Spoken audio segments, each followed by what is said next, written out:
brought you by Silver Pumps and Motors. Top quality और consistent performance के लिए सिर्फ सिल्वर पंप्स नाम याद रखना. అసలే గరం రాజకీయాలకు పెట్టింది పేరుగా ఉండే ఆ నియోజకవర్గంలో ఇప్పుడు మరింత వేడి రాజుకుంది.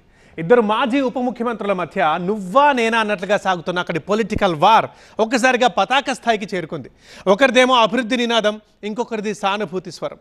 నేతల పోటాపోటీ వ్యూహాలతో హై టెన్షన్ వాతావరణం కనిపిస్తోంది. ఇంతకీ ఇదంతా ఎక్కడ జరుగుతోంది, అసలేం జరుగుతోంది? స్టేషన్ కన్పూర్లో ఉప ఎన్నిక తప్పదా? కడియం స్ట్రాటజీ ఏంటి? రాజయ్య ధీమా ఏంటి?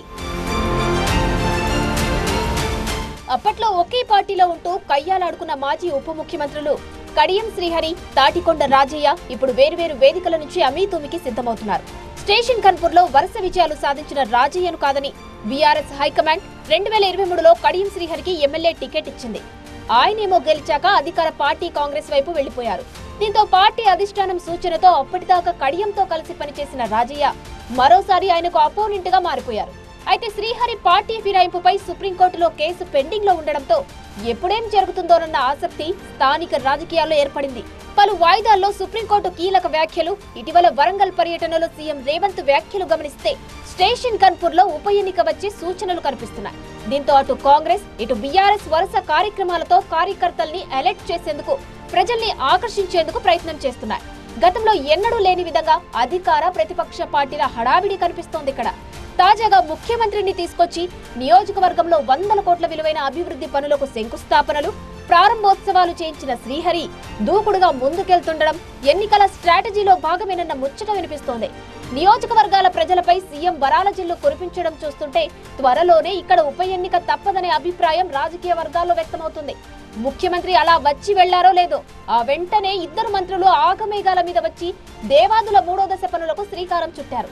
పరిసర ప్రాంతాల్లో ఎండిపోతున్న పంటలకు నీళ్లందించే ప్రయత్నాలు చేస్తున్నారు.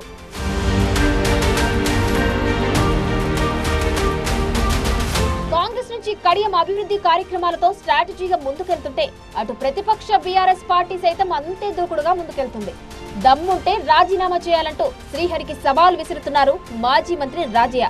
రాజీనామా చేసినా చేయకపోయినా కడియంపై అనర్హత వేటు తప్పదనే ప్రచారం చేస్తున్నారు.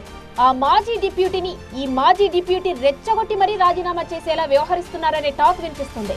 అలా చేస్తే వెంటనే ఉప ఎన్నిక వస్తుందని, ప్రస్తుత పరిస్థితులలో తన విజయం తథ్యమని రాజయ్య ధీమాతో ఉన్నట్టు తెలుస్తోంది. అయితే ఫుల్ కాన్ఫిడెన్స్ తో ఉన్న కడియం ఉప ఎన్నికల్లోనూ సత్తా చూపిస్తానంటూ ఆయన వర్గం తొడలు కొడుతుంది. త్వరలోనే నియోజకవర్గానికి సంబంధించిన బిగ్ బ్రేకింగ్ న్యూస్ వినడం ఖాయమనే చర్చ కాంగ్రెస్ వర్గాల్లో జరుగుతుంది.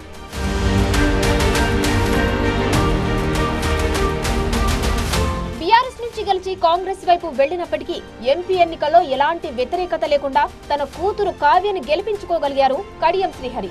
ఇప్పుడు అభివృద్ధి కార్యక్రమాలతో హోరెత్తిస్తున్నారు. దీంతో ఉప ఎన్నిక వచ్చినప్పటికీ తన గెలుపు ఖాయమనే లెక్కల్లో కడియం ఉన్నారు. అందుకే నియోజకవర్గంలో ఏ చిన్న కార్యక్రమమైనా సరే ఇట్టే వాలిపోతున్నారట ఈ తండ్రి కూతుళ్ళు. మరోవైపు ఉప ఎన్నికల్లో గెలిచి సత్తా చాటడం ద్వారా శ్రీహరికి చెక్ పెట్టాలనే కసితో బీఆర్ఎస్ నేతలు ఉన్నారట. బైపోల్ వస్తుందో రాదో తెలియదు గాని మరోసారి గన్పూర్ రాజకీయాలు గరం అన్నట్టుగా సాగుతున్నాయి. మున్ముందు ఇంకెంత హీట్ ఎక్కుతాయో చూడాలి.